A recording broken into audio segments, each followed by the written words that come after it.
ආයුබෝවන් සියලුම දෙනාට සාදරයෙන් පිළිගන්නවා ප්‍රථම ඉලෙක්ට්‍රොනික YouTube channel එකට. අද වීඩියෝ එකෙන් අපි බලමු setup එකේ තියෙන transformer එකේ කොහොමද DC voltage එකක් ලබා ගන්න කියලා. වීඩියෝ එකට යන්න කලින් ඔයාලා තාමත් මගේ YouTube channel එක subscribe කරේ නැත්නම් පහත් තියෙන රතු බටන් එක ක්ලික් කරලා මගේ YouTube channel එක subscribe කරන්න. ඒ වගේම notification bell icon එක ක්ලික් කරලා තියාගත්තොත් ඔයාලට පුළුවන් මම වීඩියෝ එකක් දාපු ගමන් ඔයා ගාවට notification එකක් එන්න ගන්න. අපි එහෙනම් යමු අද වීඩියෝ එකට.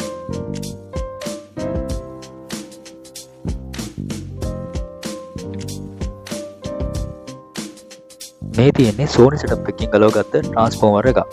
මේ වගේ transformer වල AC output කිහිපයක් අපිට බලා ගන්න පුළුවන්.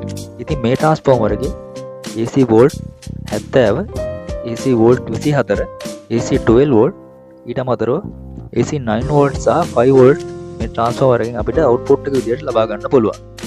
ඉතින් අපි දැන් බලමු මේ transformer එකේ ලැබෙන AC voltage එක කොහොමද DC බවට පත් කරගන්න කියලා. ඉතින් මේ වගේ transformer එකකින් අපිට amplifier එකට විදුලිය ලබා දෙන්න power supply එකක් හදා ගන්න පුළුවන්. අපි දැන් බලමු එහෙනම් කොහොමද මේක DC කරගන්න කියලා. මේ transformer එකේ ලැබෙන AC voltage එක DC බවට පත් කරගන්න මම මේ වගේ circuit එකක් හදාන්න තියෙනවා. මේ circuit එක හදලා තියෙන්නේ ditch rectifier දෙකක් සහ condenser හතරක් භාවිත කරලා. මේ transformer එකේ වැඩිම voltage එක විදිහට අපිට DC output එක විදිහට volt 35ක් ලැබෙනවා. ඒ නිසා මම මෙතන ඊට වඩා වැඩි voltage එකක් වන volt 50 condenser දෙකක් තමයි භාවිත කරලා තියෙන්නේ. ඉතින් අපිට මේ AC voltage එක DC කරගත්තට පස්සේ DC volt 50ක් එක output එකක් විදිහට ලබා ගන්න පුළුවන්. ඉතින් මෙතන condenser දෙකක් දාලා මම dual supply තමයි හදලා තියෙන්නේ. ඒ නිසා මට මේ transformer එකෙන් DC කරගත්තට පස්සේ voltage එක volt 100ක් විදිහට ලබා ගන්න පුළුවන්.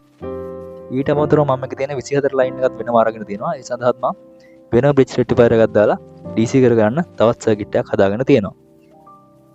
දැන් අපි එහෙනම් බලමු මේ circuit එක මේකට පාස් කරගෙන මේකේ ලැබෙන AC voltage එක DC කරගත්තට පස්සේ කොච්චර voltage එකක් ලබා ගන්න පුළුවන්ද කියලා.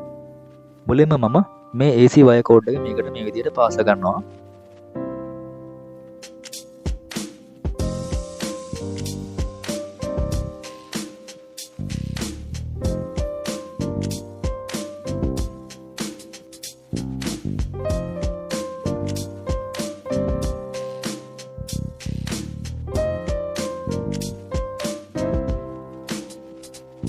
හරි මම දැන් මේ විදිහට AC wire cord එක සහ මම හදාගත්ත circuit එක මේ transformer එකට මේ වගේ පාස් කරගෙන තියෙනවා. අපි දැන් මේක විදුලියට සම්බන්ධ කරලා බලමු මේකේ output voltage එක කීයක් ලැබෙයිද කියලා. හරි දැන් ඔයාලට මේ විදිහට බලා ගන්න පුළුවන්. අපි හදාගත්ත circuit එකේ DC voltage එක විදිහට එක පැත්තක voltage එක volt 37ක් ලැබෙනවා. ඒ වගේම අනිත් පැත්තේ voltage එකත් මේ විදිහට volt 37ක් ලැබෙනවා. ඉතින් අපිට මේකෙන් සම්පූර්ණ output DC voltage එක විදිහට DC volt 74ක් අපිට ලබා ගන්න පුළුවන්. අපි දැන් බලමු අනිත් පැත්තෙත් ඒ විදිහට voltage එක ලැබෙනවද කියලා. මේ පැත්තේ voltage එක ඔයාලට බලා ගන්න පුළුවන්. එක පැත්තක voltage එක 25 ගානේ volt 50ක් දෙපැත්තෙම DC voltage එක විදිහට අපිට ලබා ගන්න පුළුවන්. ඉතින් අපිට මේ transformer එකේ DC voltage එක විදිහට DC 74 සහ DC 50ක voltage එකක් ලබා ගන්න පුළුවන්. ඉතින් අපි මේ වගේ transformer එකකින් මේ වගේ DC කරගත්තට පස්සේ මේ condenser වල විදුලිය charge වෙලා දෙනවා. ඉතින් මේ වගේ බල්බ් එකක් භාවිතා කරලා අපිට පුළුවන් මේ ස්ටොක් වෙලා තියෙන voltage එක discharge කරගන්න.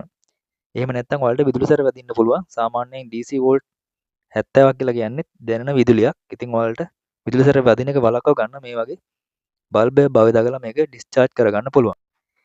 ඉතින් අද වීඩියෝ එක හොඳයි නම් වීඩියෝ එකට like කරන්න.